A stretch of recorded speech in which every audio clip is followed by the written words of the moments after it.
Hey everybody, welcome back to another episode of how to create a quick, great tone, where I go through a very condensed video compared to some of my longer videos and talk about a particular topic in creating a great tone. And today we're talking about how we can set up our compressors properly to get the results that we want. So without further ado, let's jump right over to Cubase and get going with this. Okay, so today I'm actually using Helix native. The reason is the gain reduction meters on the compressors are right up on the screen, and I thought that's going to be extremely helpful to explain the compressor settings. Okay, so I have a placator dirty setup. You'll see I have two bypass compressors and I have a little reverb. So this is the basic core tone we're dealing with.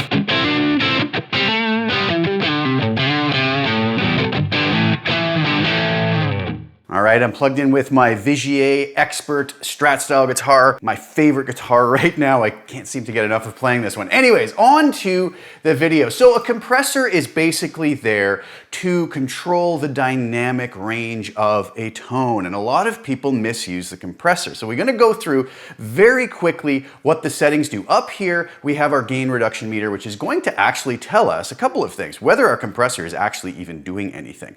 One of the big problems is a lot of people put compressors on, don't know how to set them. They set them so they're not actually even affecting the tone at all, and they think that somehow this is improving or sometimes making it worse, and it's really doing nothing. So we've got to watch our gain reduction meter to see if the compressor is actually doing anything. Well, how do we get it to do something? First of all, I'm going to engage the deluxe comp. Now we have different compressors in the Helix. Some of them are going to be much more simple, one control, two controls. We're going to be talking about what actually happens with the deluxe compressor for the most part today. The threshold is basically going to tell you when the compressor is going to start working. Your audio level needs to surpass a certain point, which is going to be set by the threshold before it actually engages and starts doing anything to the tone. So if you watch the gain reduction meter, I have my threshold all the way up to 0. It doesn't really matter what the rest of these controls are doing, other than my level if I was going to boost the level, but really watch.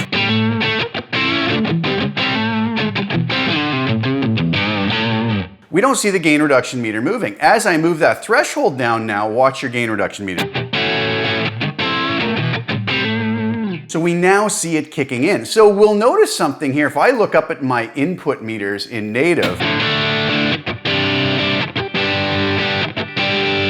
you know, I'm hitting in there and you see them bouncing somewhere between -18 and -24. So if I was to come here and set this even to -24, let's say,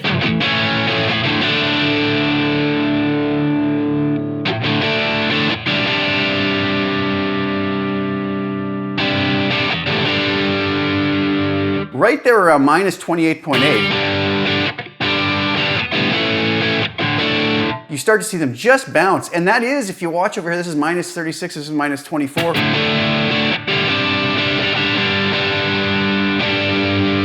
Seems to be right when we get in that range that it starts to squash down a bit. So we have to set that threshold appropriately or else we don't get any compression.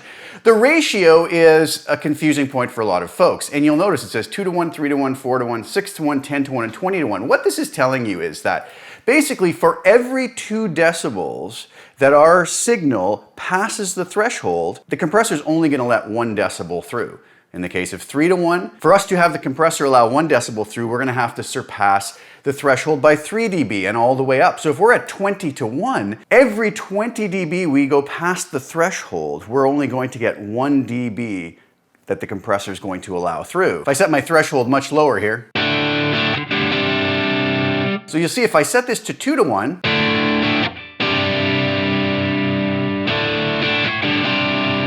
you'll see we get much more gain reduction. So we'll just set that down lower for now. The attack time is going to be how long it takes after the signal surpasses the threshold for the compressor to actually do its thing and squash the signal down by however many dB it's going to do so. So if I set this really long to 200 milliseconds, once it surpasses the threshold, it's going to take 200 milliseconds for it to completely finish its gain reduction. And if I set it to 0.1 milliseconds, you'll notice it kicks in right away. We get a lot more gain reduction. If I bring this up to 200, we get less gain reduction as it lets much more of the signal through and then it clamps down afterwards. The release is going to basically be the opposite of that. Once the signal falls back below the threshold, this is how long it's going to take to release the compression. So at 50 milliseconds, we see the meters kind of fall quickly. Now if I bring that all the way up to 2.5 seconds, you'll see those meters take a lot longer to fall back down.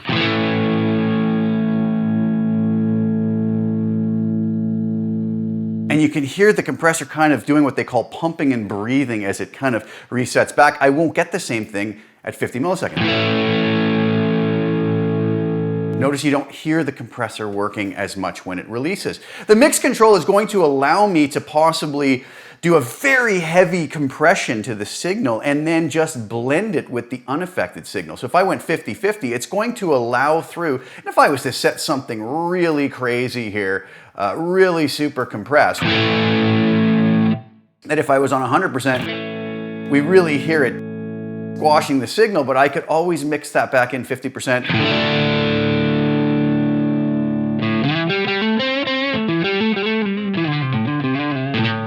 What they actually call parallel compression. That's a very useful tool. We probably won't be dealing with too much with that today. Now, as we play through though, and we notice the compressor maybe knocks back some of our volume, we can see there at the peak, it's about minus 60 dB of gain reduction. I could come in here and raise this up however many decibels to do what they call makeup gain. This is just bringing the level back up that we're losing from the compression.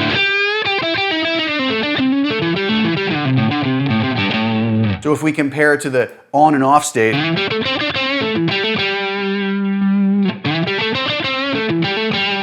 we're not losing volume, we're just hearing the effects of the compression. So the makeup gain can be an important part depending on how much signal we're losing, part of the gain staging process. And the knee is basically going to be how the compressor transitions from no compression to the sort of full amount of gain reduction it's going to be doing. So a hard knee compression is going to do it very abruptly, and a soft knee is going to be more of a gradual transition from no compression to compression. Okay, so how can we go about setting this? Well, one thing I suggest is that folks set the compressor to really work hard at first. Put it on 20-to-1, put minus 45 on your threshold if that's getting you some deep compression, and leave those and then go in and sort of start listening to what different attack times do. So let's listen to this. The attack time, if I have it at something like 0.1 milliseconds, it's going to chop off even any of my kind of pick attack.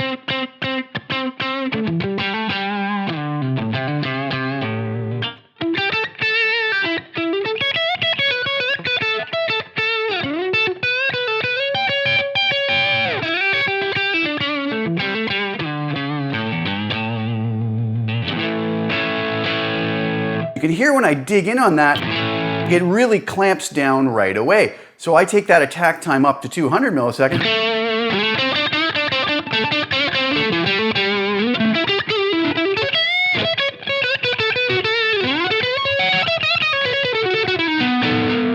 And now all of a sudden I get my dynamics back. I hear some of that pick attack come through, whereas down here, I don't. It really kills my tone. So you can see that one control can have a huge effect. Even though I have the threshold set for a lot of gain reduction and a 20-to-1 ratio, even if I put up to 200 milliseconds,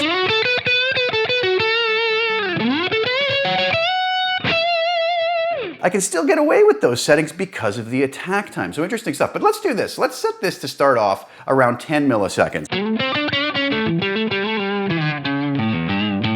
So we can really hear it clamping down. But we'll leave that for now. Now the release time,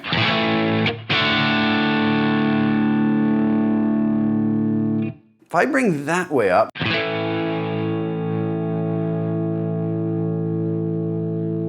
we can see the danger of a release time that's too long. We get a lot of those pumping and breathing artifacts. Bring that back down to 50.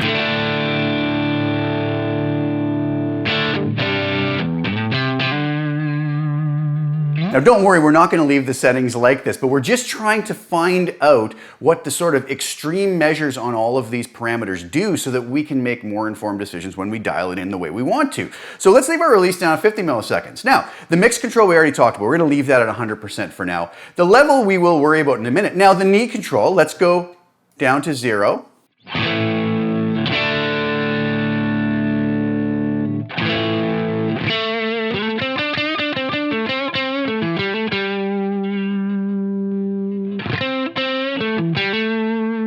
So we can listen to the two extremes here and sort of hear.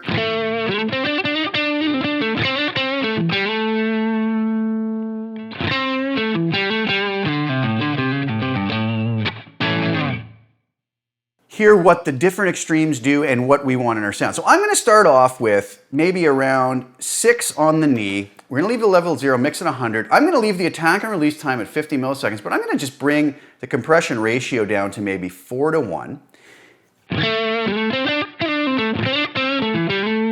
Now for me, that's still working way too much. A lot of times I just go for a very subtle compression. I guess it really depends on what you want to do. But now we can start working that threshold, okay? So I'm going to bring that threshold back up here to maybe -30 and see how much with the other settings, as all of these settings interact with one another. Let's see how much gain reduction we get.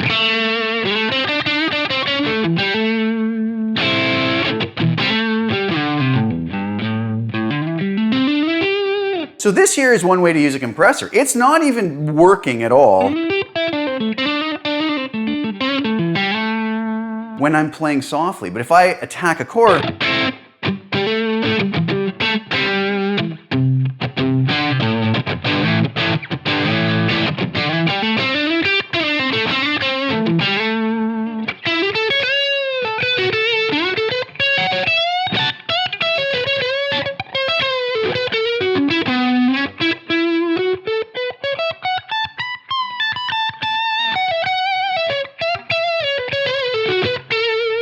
you'll see that just when I dig in a little more and hit harder is when I get a little bit of compression. This is a lot of the times the way I like to use it. And it's funny, a lot of folks will say, oh, I don't like the sound of compression. I hate what it does. And a lot of times I always tend to think, I wonder if it's just because that person didn't really have it set properly. You know, if you have a compressor set wrong, if I bring this down here all of a sudden and it's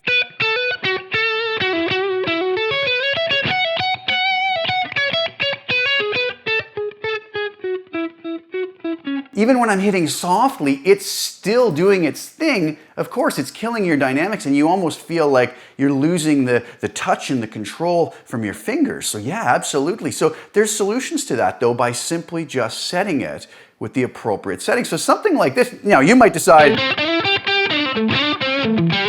you want it to kick in a little bit more than that. So you would adjust accordingly, maybe a couple more dB.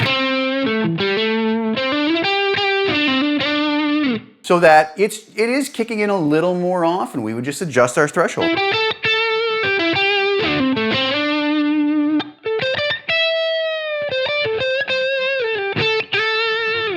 Maybe you want it to kick in even a little bit more.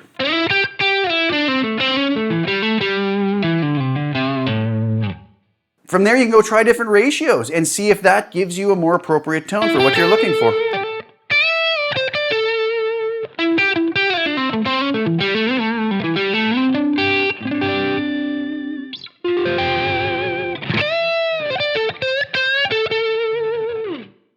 Jump it up to 20:1.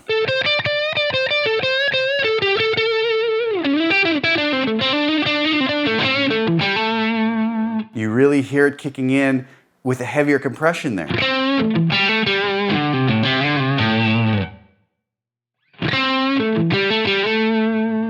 So as I said before, on 20:1, for every 20 dB of signal that surpasses the threshold, we only get 1 coming in the compressor. So that's really going to squash whatever does pass the threshold by a lot. And we hear that in comparison to 2:1. 2:1 compression ratio is going to be much more transparent. So from there we can say, well, let's maybe go to 4:1 and let's see what maybe giving ourselves like a 30 millisecond attack does.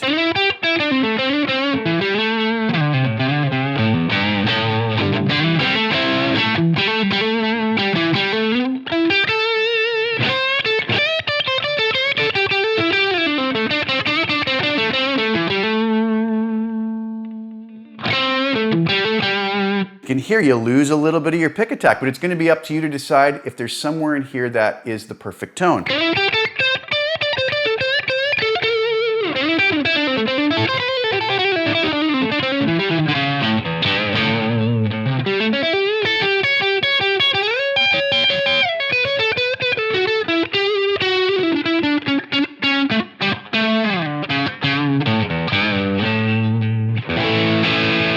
And that gives it a nice bit of squish. Now, you could get it there and then say, well, I'm gonna bring the mix down to maybe 75%, let a little bit of dry signal through.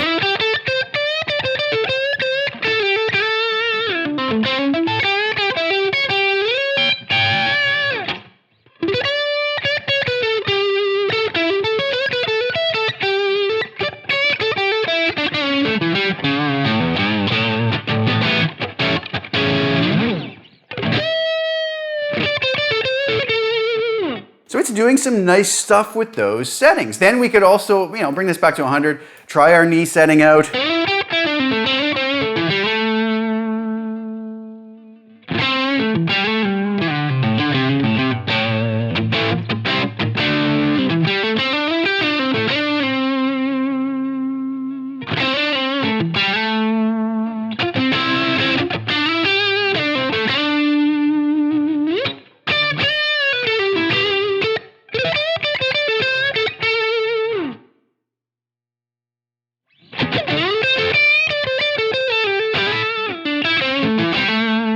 I'm kind of happy right there. Now, we got to also say then, we're probably only getting maybe 2 to 3 dB of gain reduction on the hardest hit. So I could come into my level control here and maybe add 2.5 dB of makeup gain.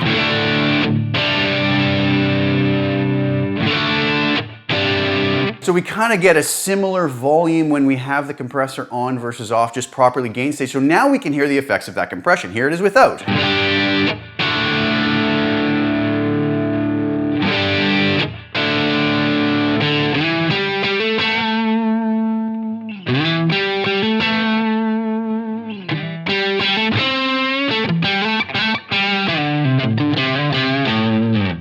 Maybe giving it a little more polished sound. Now, one word is that, the more distorted a tone is, the less sort of transience it has, and it has sort of a more natural compression built into it. So I don't know if I would put a compressor in front of a really distorted tone. This is kind of a, semi-overdriven breakup tone. So you still have, the possibility of using a compressor here at the start would not be a terrible idea, but if we have something very heavy, we may not even need it. The more clean the tone is, we want to maybe control some of those peaks, and we can use the settings I was showing today here to do that with the adjustments for your own personal taste. Now, one other way that I use a compressor, you'll notice here, I've had it bypass the whole time, but I have an LA Studio Comp at the end. And this has been one of the most loved things I do and one of the most hated things I do all at the same time. It's really funny. There's really mixed views and opinions. And I've always told people, if you don't like it, please don't use it. No one's forcing you to. But I like to put it at the end of the chain, after the delay, after the reverb. A lot of folks gave me grief over that, saying that you should never do that. But again, that's kind of a blanket statement saying, well, all compression is equal, and it's really not, as I just showed. We can have very dramatic, poor settings on a compressor, or we can have very subtle and really, well dialed in settings on a compressor. So if I put an LA Studio Comp after here, I'm really going for nothing more than a dB and a half of gain reduction, just to add some glue to it. The LA Studio Comp is a tube compressor that's been modeled with all kind of the non-linearities of that compressor. So even when it's barely working, I find it still adds a certain sweetness to the sound. And I put it after overdrive sounds, heavy sounds, clean sounds, just as that finished polishing touch. And the way that I do that, again, I want to look at my peak reduction here. We don't have attack. This is a fixed attack. It has, I believe it's a quite fast attack time. It has a fixed release. You can find more information about that in the manual online for the LA2A Studio compressor. So the peak reduction is going to control how much gain reduction we get, and the compressor kind of takes care of the rest itself. So I would use settings like maybe around 5.5 on peak reduction, and gain maybe between 4 and 5. If I was to take the mix up on this, you'll see with it on.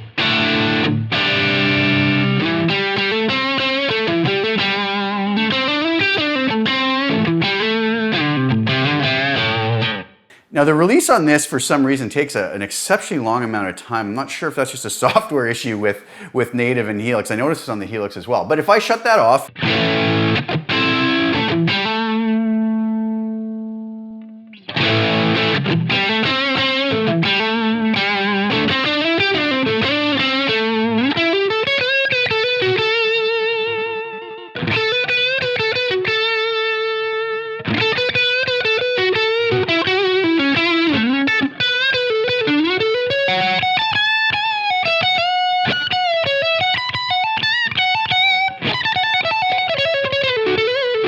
So you can see,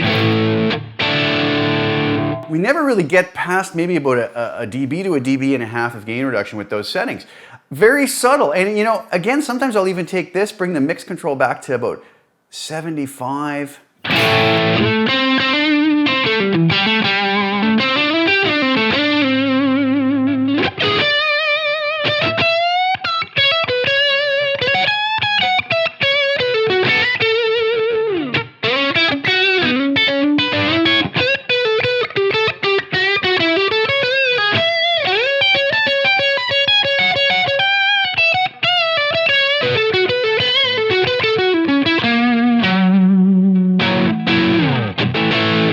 And I'll use it in a very subtle manner. So as you can see, using it in this manner is not really the same as coming in and doing a very heavy-handed compression with the deluxe compressor. So I hope that kind of answers some of your questions in how you can go, especially with the deluxe compressor, dialing that in a way that's going to be suitable for you. I can't really tell you what the settings that you should use are. You're going to have different ideals than me.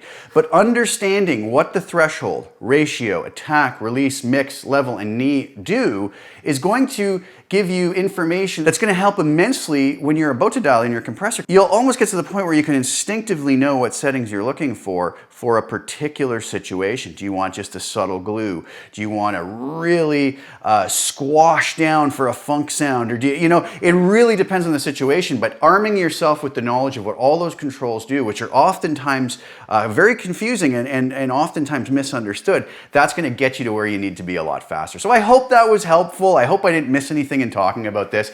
Hope you guys enjoyed that. Please share the video with anybody who you think would want to take a look at it. Please like the video also. Also subscribe to the channel, hit the little bell notification to get notified when I put new content out, and go check out in the link below. I have a much longer, more in-depth video about compression I did a number of years ago. I'll link to that below if you want to go kind of watch the longer version of this. But hopefully that was enough info to get you going, and I hope it was helpful, and I hope it helped some of you guys get to where you want to be faster with your tones using a compressor. And maybe some folks who shied away from compressors will now maybe, you know, want to take a look at them and notice that they, even used very subtly, can maybe just add a little bit of polish to their sound, help them sit in the mix a little bit better.